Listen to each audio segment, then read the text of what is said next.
Não somos creche de idosos, mãe. Você não serve mais para nós.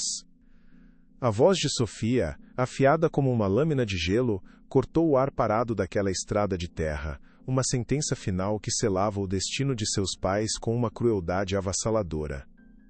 O carro de luxo, uma mancha escura sob o sol implacável, diminuiu até desaparecer no horizonte, levantando uma nuvem de poeira, que se assentou sobre Helena e Manuel como uma mortalha de abandono.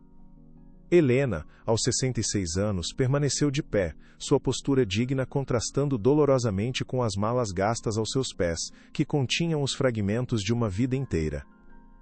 Ao seu lado, Manuel, um ano mais velho, tremia, não pelo calor, mas pelo frio profundo que se instalara em sua alma. Seus ombros, antes largos, agora pareciam curvados pelo peso de uma traição inconcebível.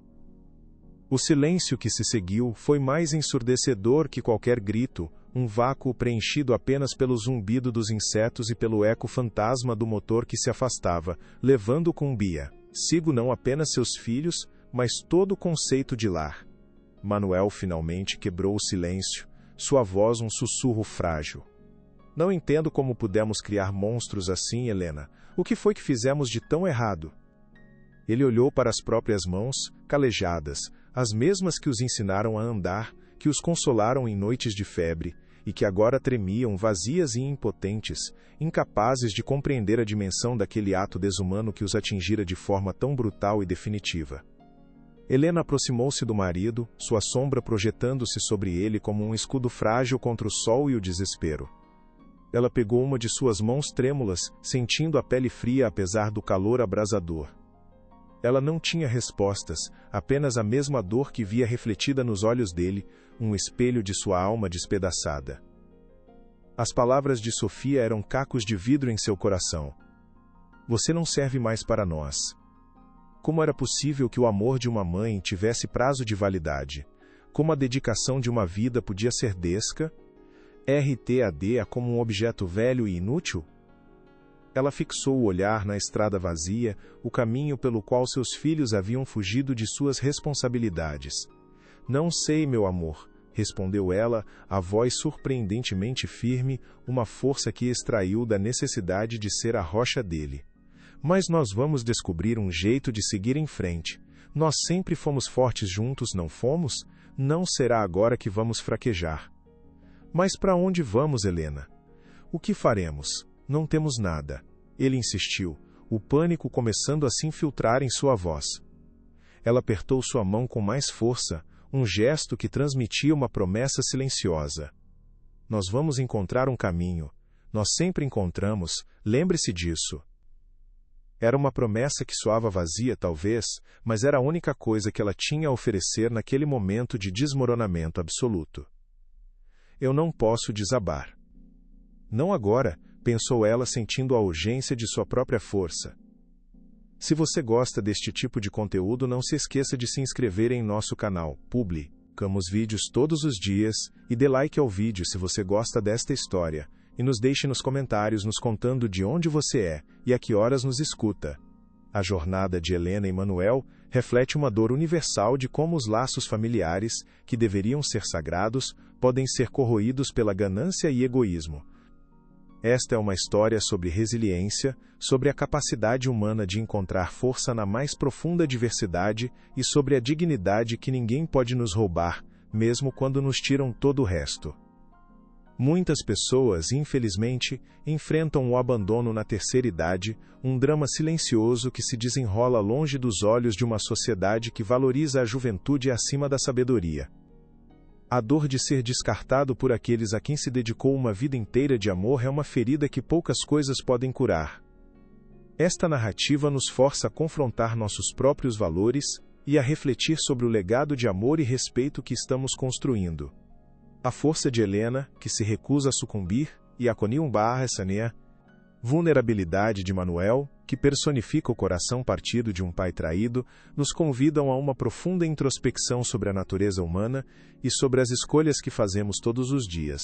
A história deles é um lembrete poderoso de que a verdadeira força reside na compaixão e na lealdade, valores que transcendem qualquer riqueza material e que definem o nosso verdadeiro caráter. Enquanto Helena e Manuel sentiam o peso do mundo em seus ombros, a quilômetros de distância, em um restaurante sofisticado de São Paulo, Sofia e seu irmão Ricardo brindavam com taças de champanhe. O som do cristal tilintando era um contraste cruel com o silêncio desolador que seus pais enfrentavam. Finalmente, Sofia. Um brinde à nossa liberdade, disse Ricardo, um sorriso fácil no rosto, os olhos brilhando com uma ganância mal disfarçada. Sofia sorriu de volta, mas era um sorriso que não alcançava seus olhos, que permaneciam frios, calculistas. À liberdade, Ricardo. E aos negócios. A casa da mamãe e do papai vai render uma fortuna. Chega de sustentar dois velhos ingratos que se recusam a entender o mundo moderno. Um breve lampejo de culpa cruzou o rosto de Ricardo, uma sombra passageira. Você acha que eles vão ficar bem, sozinhos lá? Sofia revirou os olhos com impaciência. Claro que vão, eles têm um ao outro. Além do mais, tem aquela aposentadoria miserável. Vão se virar. Nós temos nossas próprias vidas para construir. Eles se tornaram um fardo, Ricardo, uma âncora nos impedindo de voar. A frieza de suas palavras era assustadora. A completa ausência de remorso a tornava uma estranha para o irmão que um dia pensou conhecer. Ele engoliu em seco, afastando a culpa com mais um gole da bebida cara, escolhendo o conforto da riqueza em vez da lealdade familiar. Eu não sei, Sofia. A maneira como você falou com a mamãe foi tão cruel, Ricardo murmurou, a consciência pesando em sua voz. Ele sempre fora o mais sentimental, o que o tornava um alvo fácil para a manipulação da irmã.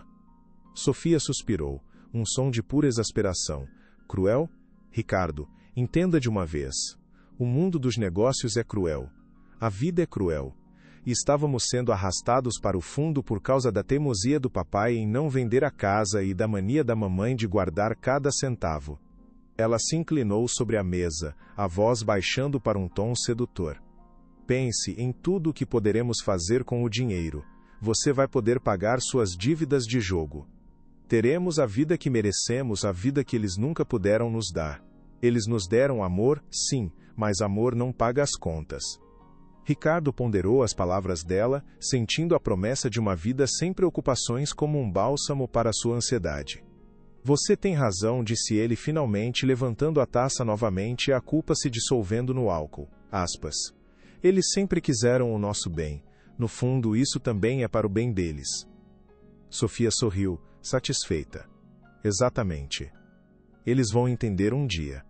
Vão ver que foi o melhor para todos, pensou Ricardo, tentando desesperadamente acreditar na própria mentira que acabara de proferir, enquanto o champanhe borbulhava em sua taça como uma promessa dourada e vazia.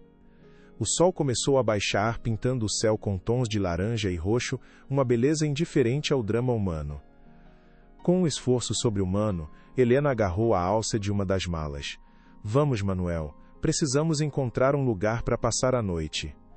Manuel, que parecia ter envelhecido uma década em poucas horas, assentiu mecanicamente. Cada passo na estrada de terra era um esforço monumental, o peso da bagagem se somando ao peso em seus corações. Eles caminharam em silêncio até alcançarem o asfalto de uma estrada secundária, onde os carros passavam em alta velocidade. O que faremos agora? Perguntou Manuel, a voz vazia. Helena avistou um ponto de ônibus precário. Vamos para a cidade, para aquele bairro antigo, perto de onde seu pai tinha a livraria, lembra? Talvez encontremos uma pensão barata. Resolver o quê, Helena? Nossos filhos nos abandonaram, nos jogaram fora como lixo, ele disse, a amargura envenenando cada sílaba. Algo estava prestes a romper.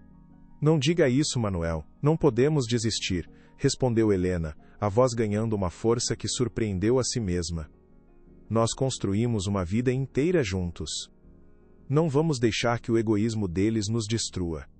Nós somos Helena e Manuel. E nós vamos sobreviver a isso. Juntos. Mas como eles poderiam sobreviver sem recursos e sem ajuda? A pergunta ficou suspensa no ar, tão pesada quanto a noite que se aproximava. Suas palavras, carregadas de uma convicção forjada na dor, pareceram alcançar um lugar profundo dentro dele. Ele endireitou os ombros, o olhar recuperando um pouco do foco. A espera pelo ônibus foi longa, cada minuto se arrastando. Quando o veículo finalmente chegou, Um modelo antigo que rangia, eles subiram com dificuldade, sentindo os olhares curiosos dos outros passageiros. Eram um casal de idosos com malas velhas e uma tristeza palpável, uma imagem de vulnerabilidade que os feria. A viagem até o bairro antigo de São Paulo foi um borrão de luzes e rostos anônimos, uma jornada de volta a um passado que eles esperavam que pudesse lhes oferecer algum refúgio. A pensão era como Helena se lembrava das histórias de sua juventude, um sobrado antigo, com a pintura descascada mas com vasos de gerânios vermelhos nas janelas, um sinal de vida teimosa. A dona, uma senhora de cabelos brancos chamada Dona Lúcia, os recebeu com uma expressão que misturava curiosidade e compaixão. Ela não fez perguntas, apenas lhes deu a chave de um quarto no segundo andar. Aquele simples gesto de aceitação sem julgamento foi o primeiro pingo de bondade que receberam naquele dia terrível, um pequeno farol em meio à escuridão avassaladora que os cercava. Que segredos eles iriam encontrar naquele lugar de memórias? O quarto era pequeno e simples, com móveis de madeira escura e uma colcha de retalhos colorida sobre a cama. Uma única janela dava para um pátio interno, silencioso e tranquilo. O cheiro era uma mistura de produtos de limpeza e madeira antiga, um aroma que de alguma forma era reconfortante. Não é o nosso lar, mas é seguro por enquanto, disse Helena, colocando a mala sobre a cama. Manuel sentou-se na beirada do colchão, o corpo afundando sob o peso do dia. Como chegamos a isso, Helena? Nossa casa, nossos livros, nosso jardim, tudo perdido. Nós não perdemos tudo, meu bem. Nós ainda temos um ao outro e temos nossas memórias. Ninguém pode nos tirar isso, ela respondeu, lutando para manter a voz firme. Memórias não pagam o aluguel deste quarto, Helena, ele retrucou, a praticidade cruel da situação se impondo. Não posso acreditar que isso está acontecendo conosco, pensou Helena, enquanto começava a desfazer uma das malas, um ato de normalidade em meio ao caos. A humilhação era a brasa ardente em seu peito. A imagem do sorriso frio de Sofia a assombrava. Preciso ser forte por nós dois. Por Manuel, ela repetiu para si mesma como um mantra, uma oração silenciosa em meio ao barulho de sua dor, buscando em seu interior a força que sempre a caracterizou, mesmo nos momentos mais sombrios de sua longa vida. Enquanto Manuel tomava um banho quente, uma tentativa de lavar não apenas a poeira, mas também o peso da traição, Helena continuou a organizar suas poucas posses. Foi então que, no fundo da mala mais antiga, a que pertencera a seu pai, seus dedos encontraram um objeto envolto em veludo azul. Com as mãos trêmulas, ela o desembrulhou. A luz fraca do abajur incidiu sobre o metal prateado, revelando o brilho opaco de um antigo asterisco por relógio de bolso por relógio de bolso por relógio. Ele era pesado, sólido, uma peça de outra era. A tampa era adornada com um monograma que ela mal conseguia decifrar. Aquele objeto era uma das poucas lembranças de seu pai, um homem severo e de poucas palavras. Ele lhe dera aquilo em seu leito de morte, a voz fraca, mas insistente. Isto é mais do que tempo, Helena. É a chave para a nossa história. Cuide bem dele. Na época, ela não entendeu, pensando que poderiam ser os delírios de um homem doente. Agora, segurando-o naquele quarto anônimo, as palavras de seu pai voltaram com uma força inesperada. Aquele pedaço de metal parecia carregar o peso de gerações. Uma promessa silenciosa de que havia mais em sua história do que ela jamais imaginara, uma pista para um futuro que ela ainda não conseguia enxergar. Quando Manuel saiu do banheiro, ele viu o objeto na mão de Helena. Seus olhos, antes opacos de tristeza, ganharam um brilho de reconhecimento. O relógio do seu pai, disse ele a voz suave. Faz tanto tempo que não o vejo, pensei que o tínhamos perdido. Helena assentiu, passando o polegar pela superfície lisa e fria. Eu o trouxe. Não sei porquê. Na pressa, apenas senti que precisava trazê-lo. Ela o abriu com um clique suave. O mostrador de porcelana branca estava perfeitamente conservado, mas não foi o mostrador que chamou sua atenção. Foi algo na parte interna da tampa, algo que ela nunca havia notado. Havia uma gravação minúscula, quase imperceptível. Olhe isso, Manuel, disse ela, entregando-o para ele. Manuel pegou seus óculos de leitura e examinou a inscrição. Parecem coordenadas, latitude e longitude, mas são de um sistema de notação muito antigo. Ele franziu a testa, a curiosidade de ex-livreiro superando sua melancolia. Por que seu pai gravaria coordenadas dentro do relógio dele? E coordenadas para onde? A pergunta ficou suspensa no ar, um mistério inesperado em meio ao caos. Aquele objeto não era apenas uma lembrança, era um mapa, uma promessa, talvez a única chance que eles teriam de reescrever o final terrível que seus filhos haviam planejado para eles. No dia seguinte, a dura realidade de sua situação os atingiu com força. Eles tinham pouco dinheiro, o suficiente para pagar a pensão e comprar comida por algumas semanas. Helena sabia que precisava acessar a conta bancária conjunta que tinha com os filhos. Com o coração apertado, ela usou o telefone da recepção para ligar para Sofia. A voz da filha soou distante e impaciente. "O que você quer, mãe? Estou no meio de uma reunião." A frieza era como um tapa no rosto.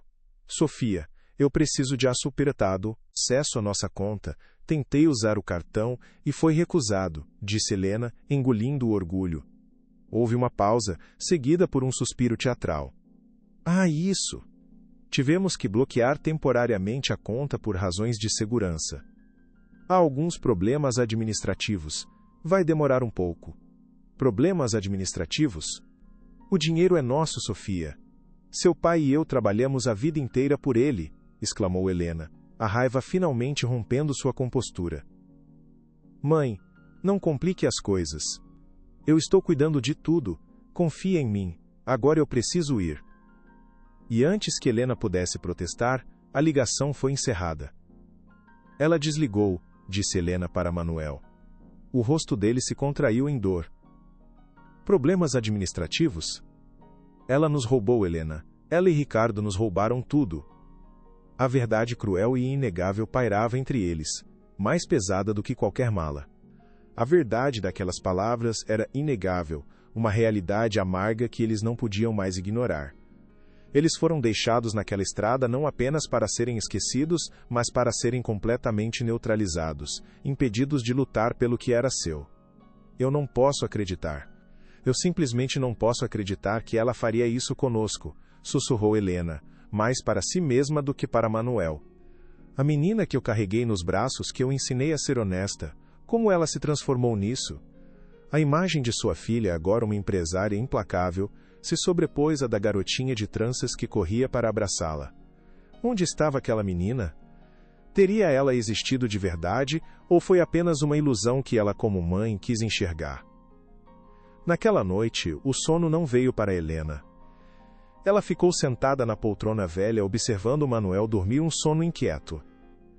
A cidade lá fora zumbia com uma vida pulsante da qual eles não faziam mais parte.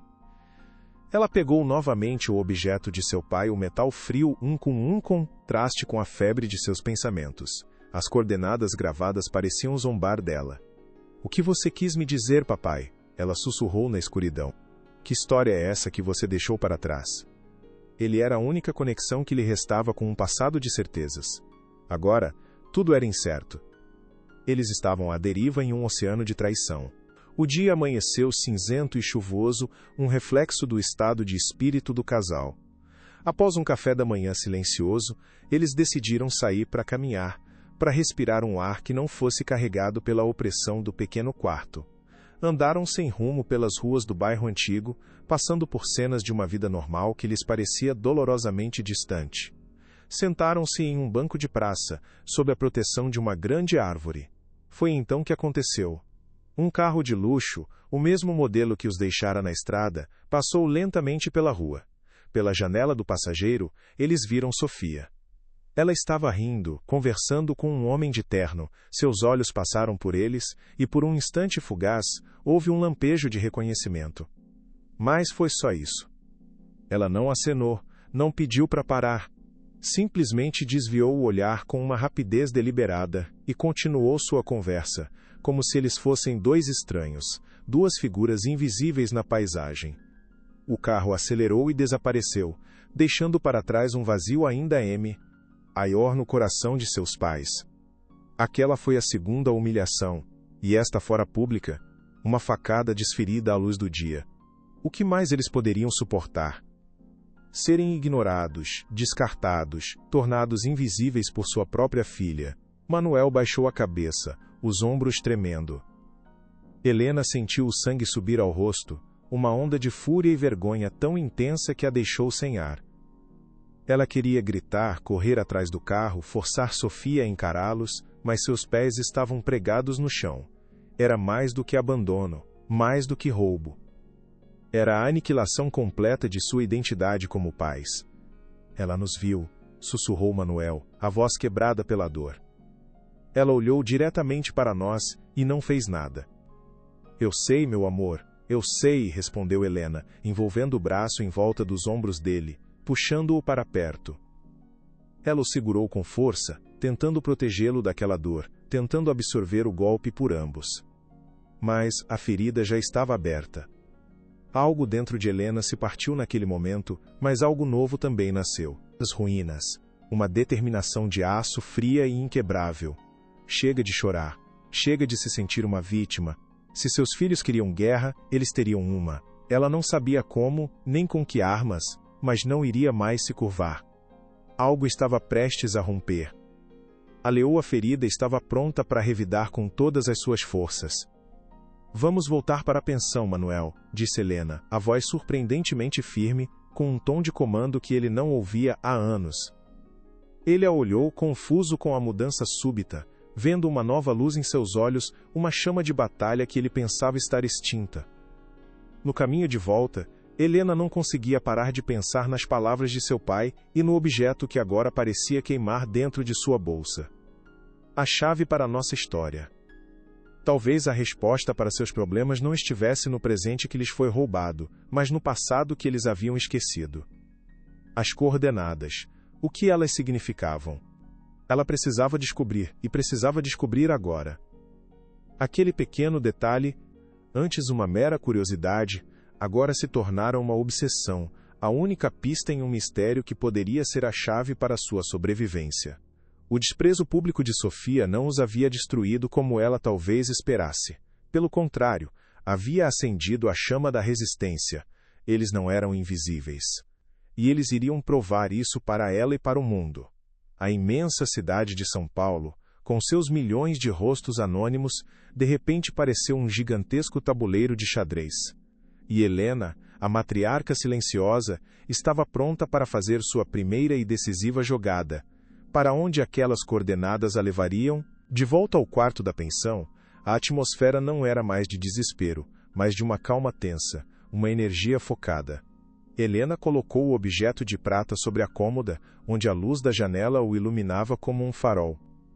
Manuel, contagiado pela mudança de sua esposa, começou a vasculhar sua própria mala com um propósito renovado. Talvez haja algo em meus livros antigos, algum mapa, alguma referência a esses sistemas de coordenadas, disse ele, a mente de ex-livreiro despertando de sua letargia. É um começo, é o único começo que temos, concordou Helena. Ela observou o marido e sentiu uma pontada de esperança genuína pela primeira vez. Eles não estavam acabados. Estavam feridos, sim, mas não derrotados. Não vamos deixar que eles vençam, Manuel. Não vamos dar a eles essa satisfação. Não, não vamos, ele respondeu, a voz mais forte, ecoando a convicção dela. Enquanto Manuel folheava um antigo atlas, Helena anotou a sequência de números e letras em um pedaço de papel. Aqueles símbolos enigmáticos e posseio, tudo o que tinham, uma herança misteriosa de um pai distante, um quebra-cabeça a ser desvendado. O que eles não imaginavam era que aquela inscrição os levaria a uma jornada muito além de qualquer mapa, uma jornada ao coração de um segredo de família capaz de mudar completamente o curso de suas vidas. A chuva finalmente parou e um raio de sol pálido atravessou as nuvens. Manuel, após horas de pesquisa, finalmente encontrou algo que fez seu coração disparar. Helena, venha ver isso, eu encontrei! Ele exclamou, a voz cheia de uma excitação que ela não ouvia há anos. Ele apontava para uma página de um livro de história regional, um volume antigo e empoeirado. A página mostrava um mapa antigo do interior do estado, do final do século XIX. O sistema de coordenadas é o mesmo. É um sistema de demarcação de terras usado por exploradores e mineradores daquela época. Helena se inclinou sobre o livro, seus olhos seguindo o dedo trêmulo do marido até um ponto específico. Mineradores? O que isso quer dizer, Manuel? Eu não sei ao certo, admitiu ele, os olhos brilhando, mas esta região era conhecida por suas minas de prata. Muitas foram abandonadas há mais de um século. Talvez as coordenadas apontem para a localização de uma delas.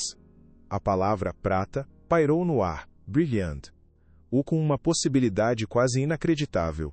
Poderia o objeto de seu pai, feito de prata, estar conectado a uma mina de prata? Parecia uma fantasia, mas era a primeira pista concreta que tinham, a primeira peça de um quebra-cabeça que eles estavam determinados a montar, não importava o quão difícil fosse o caminho. Enquanto isso, em seu escritório moderno, Sofia finalizava os detalhes para a venda da casa de seus pais. Ela assinava os documentos com uma caligrafia firme, cada traço uma pá de cal sobre o passado. Para ela, a casa era apenas um ativo a ser liquidado. Seu advogado, um homem tão frio quanto ela, revisava a papelada. Com esta procuração que seu pai assinou há alguns anos, temos tudo de que precisamos. A venda pode ser concluída na próxima semana, disse ele. Excelente, respondeu Sofia, sem levantar os olhos do contrato. Quanto mais rápido, melhor. Quero me livrar de todas as pontas soltas. E quanto a eles, seus pais? Perguntou o advogado, com um pingo de curiosidade. Eles podem tentar contestar a venda? Sofia finalmente olhou para ele, um sorriso gelado e confiante se formando em seus lábios. Eles não têm como. Bloqueei o acesso a qualquer recurso financeiro. Estão isolados e sem poder. Em pouco tempo, estarão tão desesperados que não terão forças para lutar. Eles são um problema do passado, e o passado deve ser enterrado. Mal sabia ela que, em um bairro modesto da mesma cidade, o passado estava muito longe de ser enterrado. Na verdade, ele estava apenas começando a despertar com uma força que ela não poderia prever. Ela pensa que venceu, mas a guerra mal começou, pensou Helena, a quilômetros de distância, como se ouvisse a arrogância da filha. Helena e Manuel passaram os dias seguintes imersos em pesquisas na biblioteca pública do bairro. Ali, cercados pelo silêncio e pelo cheiro de livros antigos, eles se sentiam em casa. Manuel, com sua experiência, desenterrou mapas antigos, registros de propriedade, arquivos de jornais. Aos poucos, as peças do quebra-cabeça começaram a se encaixar. Eles descobriram que a família do pai de Helena, os Valença, não era uma família qualquer. Eram os fundadores da pequena cidade mineira indicada pelas coordenadas. Eram donos de vastas extensões de terra, incluindo várias concessões de mineração. Eles eram ricos, Helena.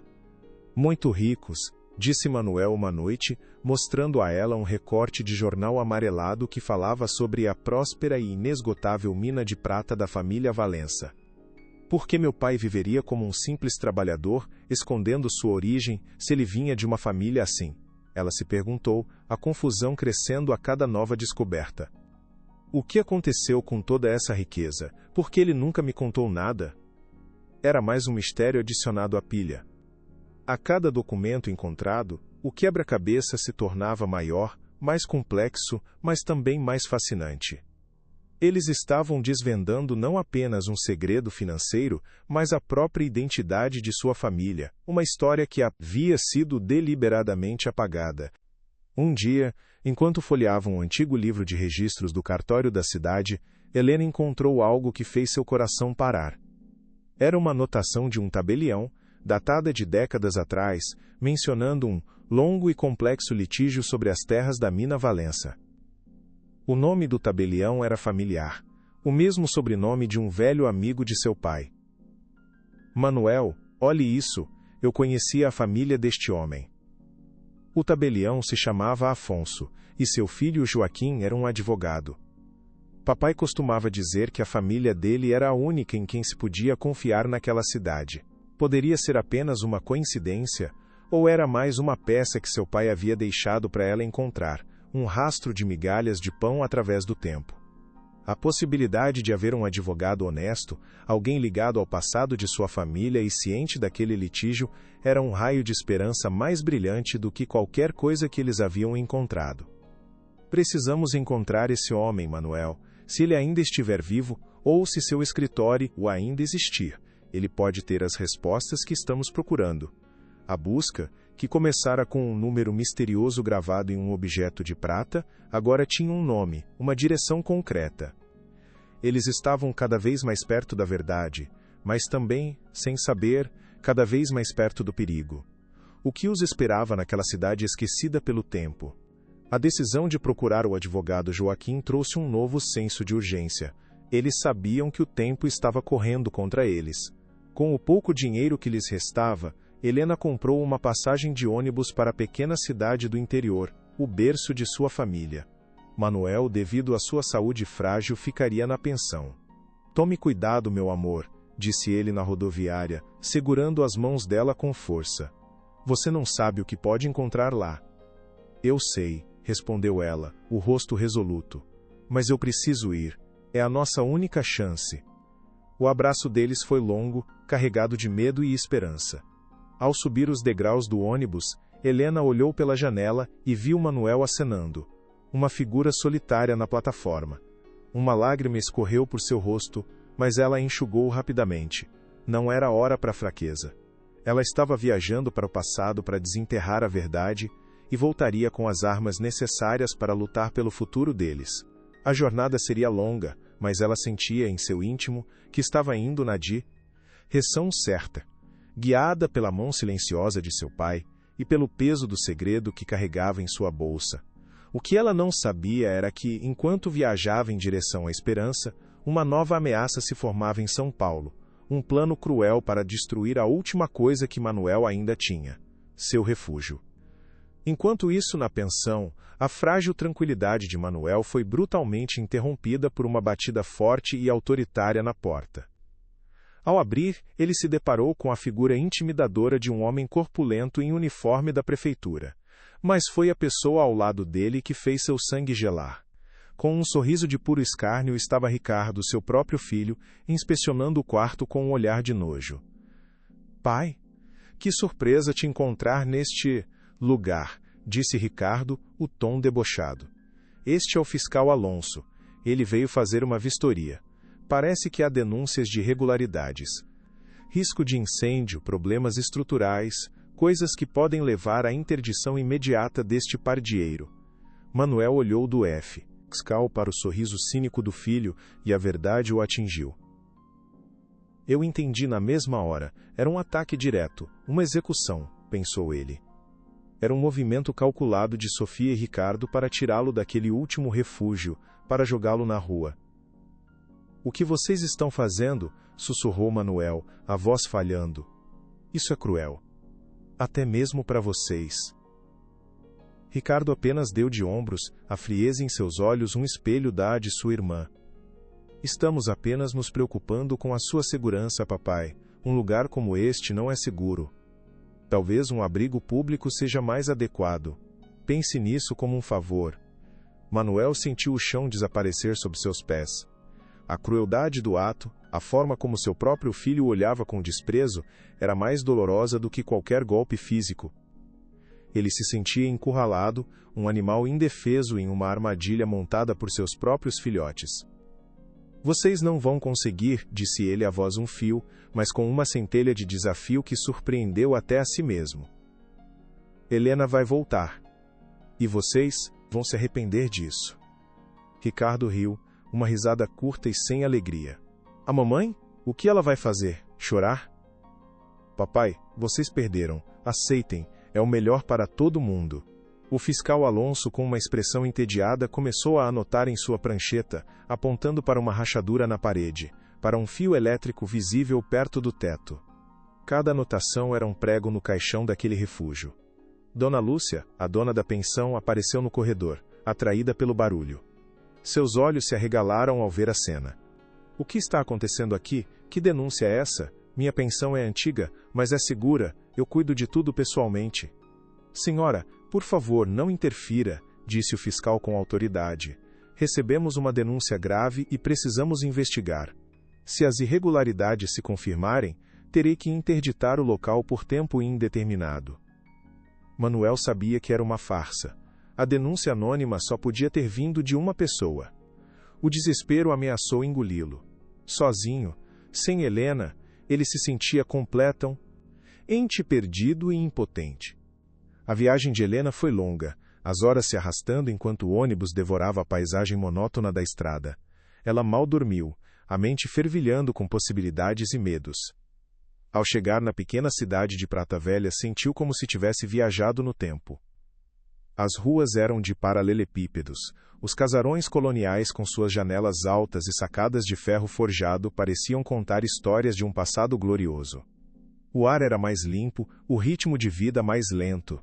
Era o mundo de seu pai, um mundo que ele havia deixado para trás por razões que ela estava prestes a descobrir. Ela perguntou a um comerciante local pelo escritório do advogado Joaquim Valadares e foi direcionada a um sobrado imponente na praça principal da cidade.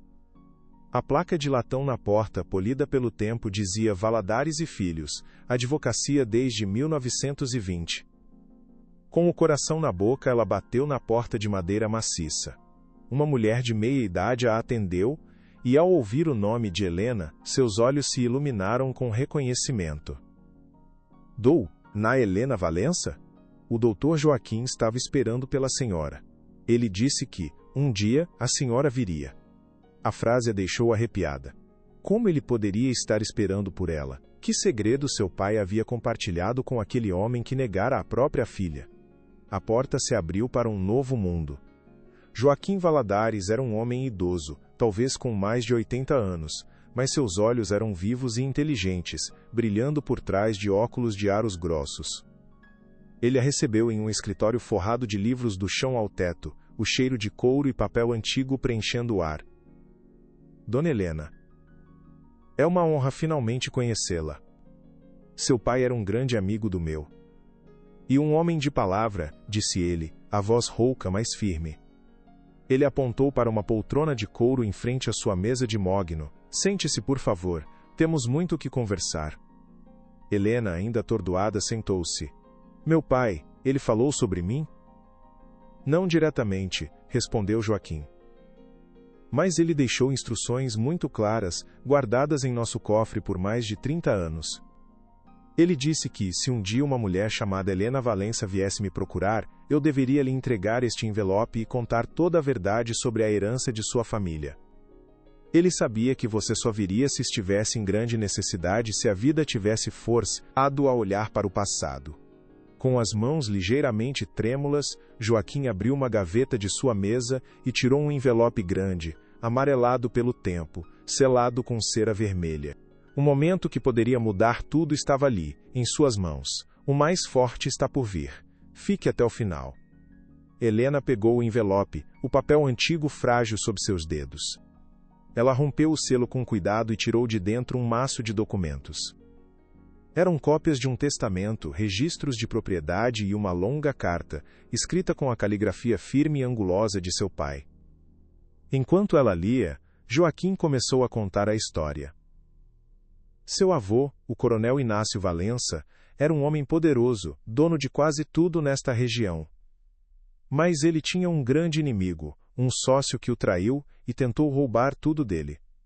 Houve uma disputa judicial que durou anos, uma batalha sangrenta por terras e pela mina de prata. Ele fez uma pausa, os olhos perdidos na memória. Seu pai, ainda jovem, viu a maldade e a ganância destruírem sua família. Quando o coronel morreu, ele deixou um testamento muito específico. Ele sabia que a riqueza poderia corromper seus descendentes como havia corrompido seu sócio. Por isso ele incluiu uma cláusula de moralidade. Helena levantou os olhos da carta, o coração batendo forte. Uma cláusula de moralidade? Exato, confirmou Joaquim. Ele estipulou que a herança, incluindo a mina, só poderia ser reivindicada por um herdeiro que provasse, por seus atos, ter honra e respeito pelos mais velhos. Qualquer ato de abandono ou desrespeito para com os pais resultaria na deserdação automática.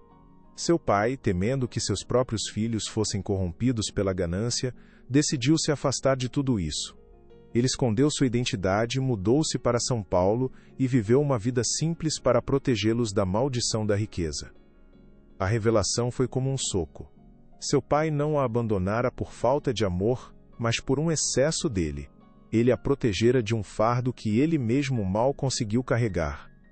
As lágrimas que ela segurou por tanto tempo finalmente vieram, lágrimas de compreensão, de perdão e de uma profunda e avassaladora saudade. Então, ele sabia. Ele previu que algo assim poderia acontecer, sussurrou ela, mais para si mesma do que para Joaquim. Ele era um homem sábio, disse o advogado com gentileza. Ele também deixou este segundo documento. Joaquim lhe entregou outro papel. É uma procuração, deixada em branco, mas assinada por ele em vida, dando plenos poderes a você, Helena, para agir em nome do espólio da família Valença. Ela se sobrepõe a qualquer outra procuração que seus filhos possam ter obtido, pois está diretamente ligada ao testamento e à vontade do patriarca original. De repente, Helena não tinha apenas uma história. Ela tinha armas. Armas legais, poderosas, forjadas no passado para proteger seu futuro. Ela olhou para o advogado, a gratidão e a determinação brilhando em seus olhos marejados. O que preciso fazer, Joaquim? Meus filhos estão tentando vender nossa casa, nos internar e... um asilo. Eles estão tentando nos apagar. Joaquim sorriu, um sorriso fino e astuto. Nós não vamos apenas impedi-los, Dona Helena, nós vamos expô-los. A cidade inteira saberá a verdade, e a justiça será feita. No fórum, à vista de todos. O fórum de família era um edifício antigo, com paredes altas que pareciam ter absorvido décadas de segredos. O ar era pesado, denso, com o cheiro de papel velho e uma tensão palpável. Helena e Manuel sentaram-se na primeira fila, ao lado de Joaquim, seus corpos rígidos. Ela usava um vestido simples, sua dignidade uma armadura contra os olhares curiosos. Do outro lado, Sofia e Ricardo eram um estudo em contraste. Sofia, em um terninho caro, exalava uma confiança gélida. Ricardo parecia menos seguro, mexendo-se desconfortavelmente.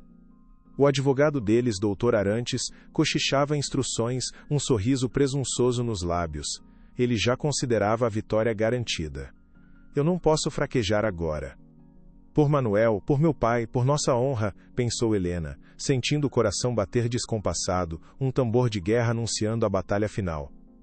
Aquele lugar seria o palco de sua ruína ou de sua redenção. O peso de gerações estava sobre seus ombros e ela sabia que não podia falhar. A história de sua família, a honra de seu pai, tudo culminaria naquele dia, naquele salão abafado, diante de Deus e dos homens. A verdade estava do seu lado, uma aliada silenciosa e poderosa. O juiz Matos, um homem de cabelos grisalhos e rosto severo, bateu o martelo. Está aberta a sessão, declarou ele.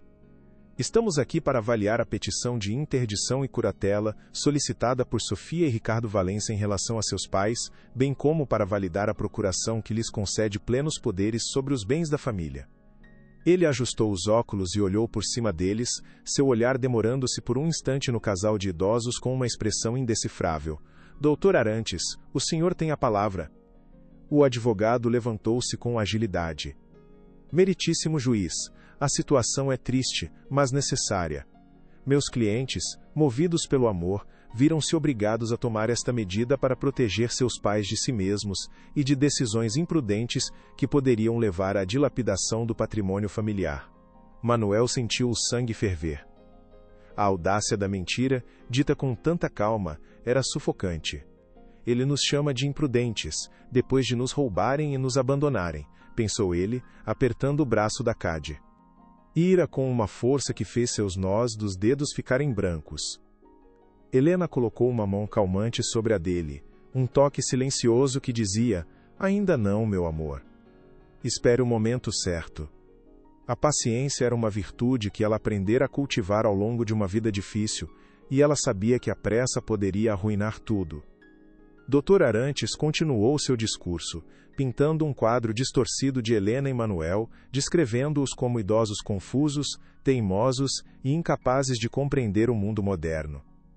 Eles se recusam a aceitar ajuda, a modernizar seus ativos.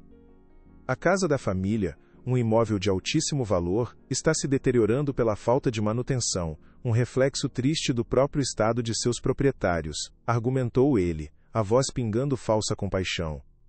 A venda do imóvel é a única solução para garantir que eles tenham os recursos para um cuidado digno em uma instituição especializada, onde receberão a atenção que merecem e que, infelizmente, já não conseguem prover a si mesmos. A menção de e uma instituição especializada foi como um soco no estômago de Manuel. Era o eufemismo que Sofia usara, creche de idosos. A humilhação daquele momento na estrada voltou com força total, e ele teve que fechar os olhos por um instante para não deixar que as lágrimas de raiva o vencessem. Sofia observava a reação do pai com um pequeno e quase imperceptível sorriso de satisfação. O plano estava funcionando. Eles pareciam exatamente o que seu advogado descrevia. Velhos, frágeis e completamente derrotados. Ela sentia o poder em suas mãos, a certeza da vitória. Para corroborar suas palavras, Dr. Arantes chamou Ricardo ao depoimento. Ricardo caminhou até a frente, evitando o olhar dos pais. Jurou dizer a verdade, uma ironia amarga. Senhor Valença, por favor, descreva o recente comportamento de seus pais. Ricardo respirou fundo, forçando uma expressão de tristeza. Eles se tornaram muito esquecidos, papai principalmente. Ele esquece nomes, datas, às vezes parece perdido dentro da própria casa. Mamãe tenta esconder, mas eu vejo o cansaço nos olhos dela. É um fardo muito pesado. Ele fez uma pausa dramática, passando a mão nos olhos como se enxugasse uma lágrima invisível. Nós tentamos conversar, oferecer ajuda, sugerir a venda da casa, mas eles nos acusam de ganância. Eles não entendem que tudo o que queremos é o bem deles. A atuação era tão convincente que algumas pessoas na plateia começaram a murmurar em tom de compaixão, caindo na armadilha. Ele sempre foi um bom ator, pensou Helena com uma tristeza profunda. Mas eu nunca imaginei que ele usaria seu talento para nos destruir. A dor da traição do filho mais novo, seu menino, era de uma natureza diferente da de Sofia, mais profunda, mais inesperada. A seguir, foi a vez de Sofia. Ela se aproximou do púlpito com a postura de uma rainha, sua presença dominando o ambiente. Sua voz era firme, clara e desprovida de qualquer emoção. Meritíssimo, eu amo meus pais mais do que tudo, começou ela, as palavras soando ocas. E é por causa desse amor que estou aqui. Administro uma empresa imobiliária. Entendo de finanças, de planejamento. O que estamos propondo não é ganância, mas responsabilidade filial. Ela olhou diretamente para o juiz, seus olhos frios transmitindo uma imagem de competência. Manter meus pais em uma casa grande e vazia, com despesas crescentes e sem supervisão, seria negligência. A venda garantirá um fundo que pagará pela melhor assistência médica e por uma residência sênior de alto padrão. É uma solução lógica, moderna e, acima de tudo, segura para eles. A lógica fria de Sofia era quase hipnótica. Ela transformou um ato de crueldade em uma decisão de negócio sensata. Dr. Arantes, sentindo o momento, apresentou a procuração como sua prova final. O documento com a assinatura de Manuel foi entregue ao juiz. A assinatura é legítima. O documento parece estar em perfeita ordem, declarou o juiz Matos. A queda de Helena e Manuel parecia inevitável. O juiz olhou para Joaquim Valadares quase como uma formalidade. Dr. Valadares, sua defesa tem algo a acrescentar? O silêncio que se seguiu foi pesado. Todos os olhos se voltaram para o velho advogado, que se levantou lentamente. Manuel sentiu seu último fio de esperança se romper. Acabou. Nós perdemos tudo, Helena. Tudo, ele pensou, o desespero o envolvendo como uma mortalha. Helena, no entanto, manteve o queixo erguido, sua postura desafiando a derrota iminente. Ela olhou para Joaquim, e em seus olhos havia uma confiança inabalável. A virada do jogo estava prestes a começar, e ninguém naquela sala, especialmente Sofia e Ricardo, poderia imaginar a magnitude da tempestade que estava por vir.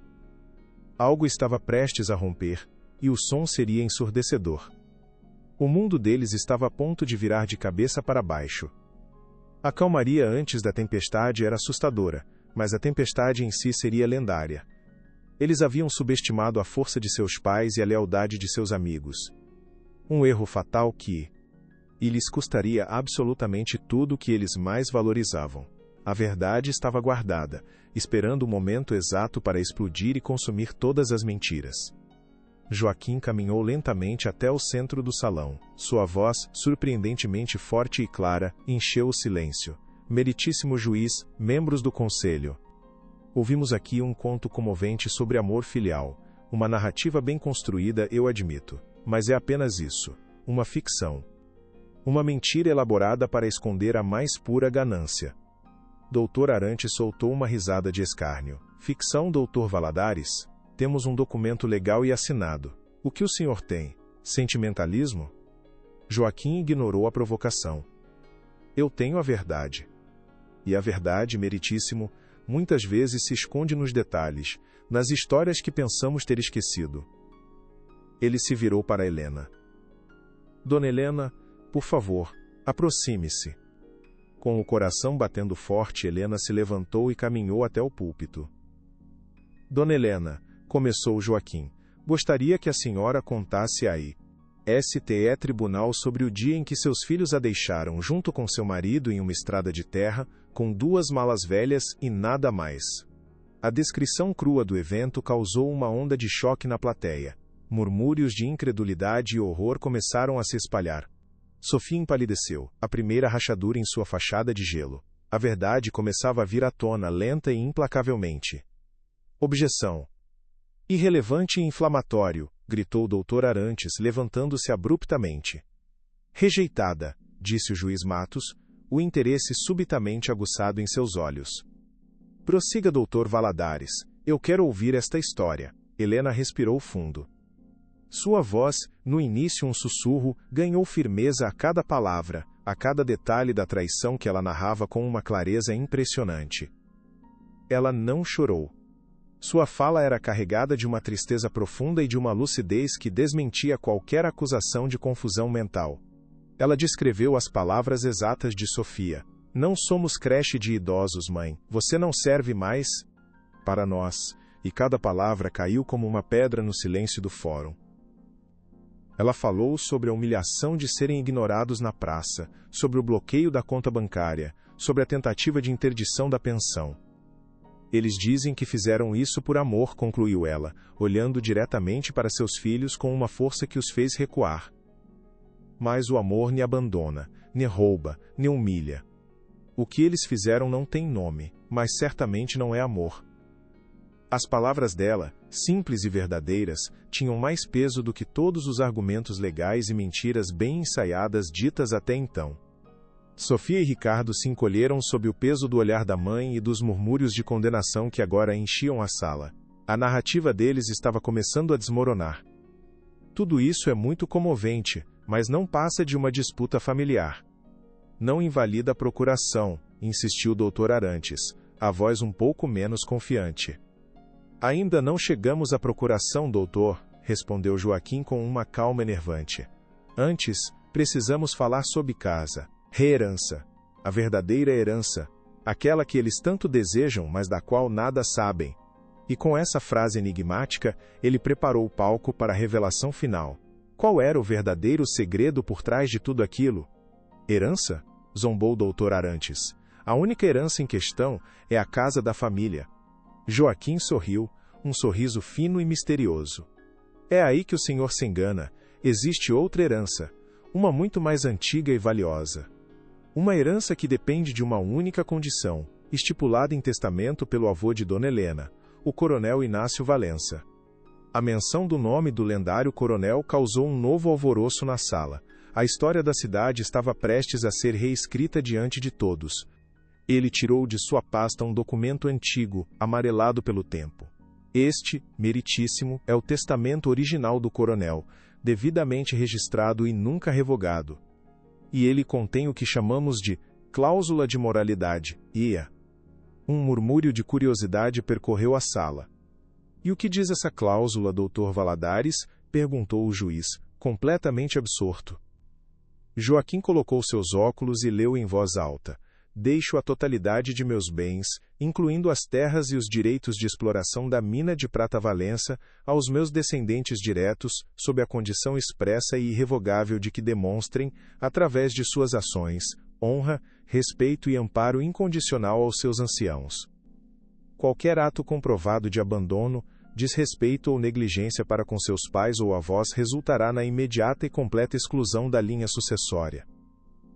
O silêncio que se seguiu foi profundo. Mina de prata? A revelação era tão inesperada que todos ficaram atordoados, especialmente Sofia e Ricardo, cujos rostos passaram, da confusão para a mais pura e gananciosa incredulidade. Seus olhos se arregalaram, a cobiça brilhando neles como fogo, expondo a verdadeira natureza de suas motivações. Dr. Arantes foi o primeiro a se recuperar. Isso é absurdo. Uma mina de prata? É uma fantasia. E mesmo que existisse, essa cláusula é arcaica e inaplicável. Além disso, onde está a prova de que meus clientes cometeram qualquer ato de abandono? É a palavra deles contra a de uma senhora confusa. Joaquim esperou pacientemente. A prova, doutor? A prova esteve na mão de Dona Helena desde o início. Ele se virou para ela. Dona Helena, por favor, mostre ao tribunal o objeto que seu pai lhe deu. Com as mãos firmes, Helena abriu sua bolsa e retirou o antigo asterisco relógio de bolso Porto de prata. Ela o segurou no alto, e a luz refletiu em sua superfície. Um suspiro coletivo passou pela plateia. Um relógio velho? Essa é a sua grande prova? Zombou Dr. Arantes. Este não é um relógio qualquer, meritíssimo, disse Joaquim. Este objeto, conforme descrito no testamento, é a chave física para a posse da mina, e o mais importante, ele contém um segredo. Joaquim pegou-o e abriu. Dentro da tampa, há uma inscrição. Todos pensavam ser uma dedicatória, mas é o número de um cofre.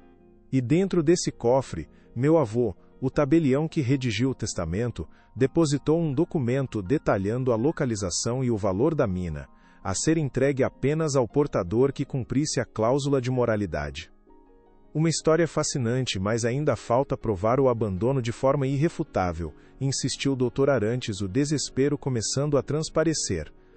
Com prazer, respondeu Joaquim voltando-se para sua pasta. Primeiro, temos aqui os extratos bancários mostrando uma retirada total dos fundos feita por Sofia Valença um dia após eles serem deixados na estrada. Ele colocou os papéis na mesa do juiz. Segundo, temos o depoimento juramentado de Dona Lúcia, proprietária da pensão, que testemunhou a visita intimidadora de Ricardo Valença acompanhado de um fiscal, confirmando a tentativa de coação. A cada prova, Ricardo se encolhia mais. E, como golpe final, Joaquim fez uma pausa dramática. Temos uma gravação. Acontece que a prefeitura instalou um sistema de gravação para todas as chamadas de denúncia. E temos a voz de Ricardo, claramente identificável, fazendo a denúncia anônima contra a pensão. Se um raio tivesse caído no fórum, o efeito não teria sido mais devastador. Ricardo ficou branco como cera. Sofia olhou para o irmão com um ódio assassino, sua máscara de controle finalmente se despedaçando. A armadilha havia se fechado. A verdade fria e documentada havia sido exposta de forma brutal e incontestável. O juiz Matos examinou cada prova em silêncio. Quando terminou, ele tirou os óculos e olhou para Sofia e Ricardo com um desprezo profundo. O abandono, a coação e a fraude financeira estão inequivocamente comprovados, declarou ele, a voz ressoando com a autoridade final da lei. A cláusula de moralidade do testamento do coronel Inácio Valença é, portanto, plenamente aplicável. Ele se virou para os filhos. Sofia e Ricardo Valença, por seus atos desprezíveis contra seus próprios e os pais, vocês estão, a partir deste momento, oficialmente deserdados e excluídos de qualquer direito sobre a herança de seus antepassados. A palavra deserdados ecoou no silêncio atordoado. Sofia soltou um grito de fúria. Não, você não pode fazer isso. É nosso por direito. Ricardo desabou em sua cadeira, soluçando como uma criança, a realidade de sua ruína completa o atingindo. Ele havia perdido tudo. Não apenas o dinheiro, mas a família, o respeito, a própria alma. A ganância os havia levado a um abismo do qual não haveria retorno. Sua queda foi tão espetacular quanto sua arrogância. O juiz ignorou o surto de Sofia. Adicionalmente, declaro a procuração nula e sem efeito, por ter sido obtida e utilizada de má-fé. A tentativa de venda do imóvel da família é ilegal e está cancelada. Todos os bens, incluindo a casa e a totalidade da herança revelada hoje, pertencem por direito e por mérito a Helena Emanuel Valença. A justiça, enfim, havia sido feita. A sala explodiu em aplauso, zong cs, um som de alívio e celebração. Naquele momento, em meio ao caos da derrota de seus filhos, Helena e Manuel se abraçaram, as lágrimas finalmente correndo livres. Eram lágrimas não de dor, mas de alívio, de vindicação e de um novo começo. Conseguimos, Manuel. Nós conseguimos, sussurrou Helena, a voz embargada. O peso de meses de sofrimento finalmente foi levantado de seus ombros. Eles estavam livres. Estavam em casa. A dignidade, que nunca haviam perdido, agora brilhava mais forte do que nunca, reconhecida e aplaudida por todos. A vitória era doce, não pela riqueza recuperada, mas pela honra restaurada. Se esta história tocou seu coração, compartilhe para que chegue a mais pessoas. A jornada de Helena e Manuel é um lembrete poderoso de que a justiça pode tardar, mas não falha, e que a força do caráter e da integridade são as verdadeiras heranças que resistem ao tempo e à maldade humana. Ao compartilhar, você ajuda a espalhar uma mensagem de esperança e respeito pelos idosos, um tema que toca a todos nós e que merece ser discutido em todas as famílias e comunidades. A história deles prova que, mesmo nas circunstâncias mais sombrias, a união, a lealdade e a coragem podem mover montanhas e reescrever destinos que pareciam selados pela crueldade. O gesto de compartilhar é uma forma de honrar a luta de tantos idosos que sofrem em silêncio e de reafirmar que o amor e o respeito familiar são valores que nunca deveriam ser negociados ou esquecidos. Que a coragem de Helena e a resiliência de Manuel inspirem a todos nós a sermos melhores filhos, melhores netos e melhores seres humanos. A multidão no fórum irrompeu em aplausos, um som ensurdecedor de apoio que envolveu Helena e Manuel em uma onda de calor humano. As pessoas que antes os olhavam com pena, agora os viam com admiração. Eles não eram mais as vítimas. Eram os herdeiros de uma história de honra, os guardiões de um legado que quase se perdeu. Sofia, cega de raiva, tentou avançar em direção aos pais, gritando acusações incoerentes, mas foi contida por 2 oficiais de justiça que a levaram para fora. Seu império de mentiras havia desmoronado, e tudo o que restava era a feia verdade de sua maldade, exposta para todos verem. Dr. Arantes juntava seus papéis em silêncio, o rosto pálido e derrotado. Sua reputação na pequena cidade estava destruída. Joaquim aproximou-se de Helena e Manuel, um sorriso cansado, mas feliz em seu rosto. Seu pai ficaria orgulhoso de você, Helena. Muito orgulhoso. Ele ficaria orgulhoso de nós, Joaquim, de todos nós, corrigiu ela, apertando a mão do velho amigo com uma gratidão que palavras não poderiam expressar. Ela olhou para o marido que chorava silenciosamente, um choro de alívio que lavava toda a dor. Com um gesto de imenso carinho, ela enxugou suas lágrimas. Acabou, meu amor, acabou de verdade, nós conseguimos. E naquele abraço, em meio ao barulho da justiça sendo feita, eles encontraram a paz que lhes fora roubada, a certeza de que, não importa quão escura a noite, a dignidade e o amor verdadeiro sempre encontram um jeito de fazer o sol nascer. A batalha havia terminado, e eles não apenas haviam sobrevivido, eles haviam vencido. A comunidade de Prata Velha os cercou, oferecendo abraços e parabéns. Eram vizinhos, amigos, pessoas que agora viam neles um símbolo de resiliência. A história da família Valença se tornaria uma lenda na cidade. Helena segurou a mão de Manuel com firmeza. Juntos, eles saíram do fórum, não como idosos frágeis, mas como gigantes, prontos para recomeçar, para reconstruir o que foi quebrado e para viver o resto de seus dias em paz, honrando o legado de seus antepassados. Enquanto caminhavam para fora, sob o sol da tarde que parecia brilhar mais forte, Manuel parou e olhou para Helena. Você nunca desistiu, não é? Mesmo quando eu já não tinha mais forças. Helena sorriu, um sorriso que iluminou todo o seu rosto. Desistir não estava nos planos, meu querido. Nós somos feitos de material mais forte, somos Valença. A jornada tinha sido terrivelmente dolorosa, uma prova de fogo que testou seus limites. Eles enfrentaram a traição mais profunda, a humilhação pública e o desespero. Mas em meio a tudo isso, eles redescobriram a força um do outro, a lealdade de um verdadeiro amigo e o poder da verdade. A herança da mina de prata era, no final, apenas um detalhe. A verdadeira riqueza que haviam reconquistado era sua dignidade, seu nome e a paz de espírito. Eles não precisavam de mais nada. O futuro agora se abria diante deles, uma página em branco pronta para ser preenchida com novos capítulos de amor, respeito e tranquilidade. A tempestade havia passado, e o céu estava limpo e azul. "O que vamos fazer primeiro?" perguntou Manuel, a voz ainda fraca, mas com um novo brilho de esperança. Helena pensou por um momento, olhando para a praça da cidade, onde as pessoas agora os cumprimentavam com acenos e sorrisos. "Primeiro, vamos para casa. Nossa casa. E vamos fazer um café bem forte." A simplicidade daquele plano era tudo o que eles precisavam. Voltar para a normalidade, para o conforto de seu lar. Ricardo e Sofia haviam se tornado fantasmas, memórias dolorosas de um passado que eles agora poderiam começar a deixar para trás. A dor da traição talvez nunca desaparecesse, mas já não os definia. O que os definia era a coragem com que lutaram, a integridade que mantiveram e o amor que os uniu contra todas as probabilidades. Eles eram sobreviventes.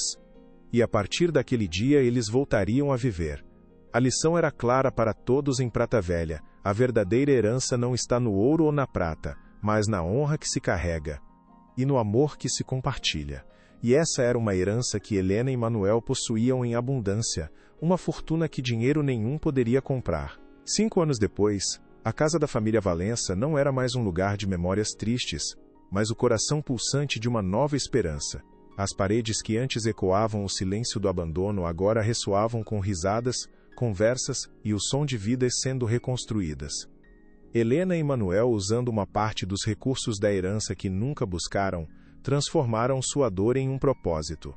Eles não venderam a mina, mas usaram seus rendimentos para criar a Fundação O Relógio de Prata, uma instituição dedicada a amparar idosos desprotegidos, oferecendo-lhes não apenas um teto e comida, mas apoio jurídico, psicológico e, acima de tudo, dignidade e respeito.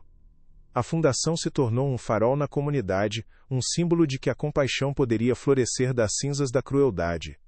Eles não apenas recuperaram o que era deles por direito, mas multiplicaram essa bênção, transformando um legado de riqueza material em um legado de humanidade, provando que a maior fortuna é aquela que se compartilha com quem mais precisa. O nome da fundação era uma homenagem ao objeto que iniciou toda a sua jornada, o catalisador que os guiou através da escuridão e lhes mostrou o caminho para a verdade. A instituição já havia ajudado mais de 300 pessoas a recuperarem sua autonomia, a se reconectarem com suas famílias ou a encontrarem um novo lar onde fossem valorizadas e cuidadas. Enquanto isso, o destino de Sofia e Ricardo serviu como uma fábula moral sombria na cidade. Repudiados pela sociedade e enfrentando múltiplos processos por fraude e desamparo de incapaz, eles perderam tudo. A ruína deles não foi apenas financeira, mas moral. Viviam um ostracismo, assombrados pelos fantasmas de sua própria ganância, um lembrete constante para todos de que as escolhas que fazemos ecoam por toda a vida. A verdadeira riqueza, como Helena e Manuel provaram, não se mede em bens, mas no respeito e no amor que se planta na família e na comunidade. O legado deles continuaria a brilhar por muitas gerações, muito depois de sua partida. Dá como um farol de esperança para todos os esquecidos e um testamento do poder redentor do perdão e da compaixão.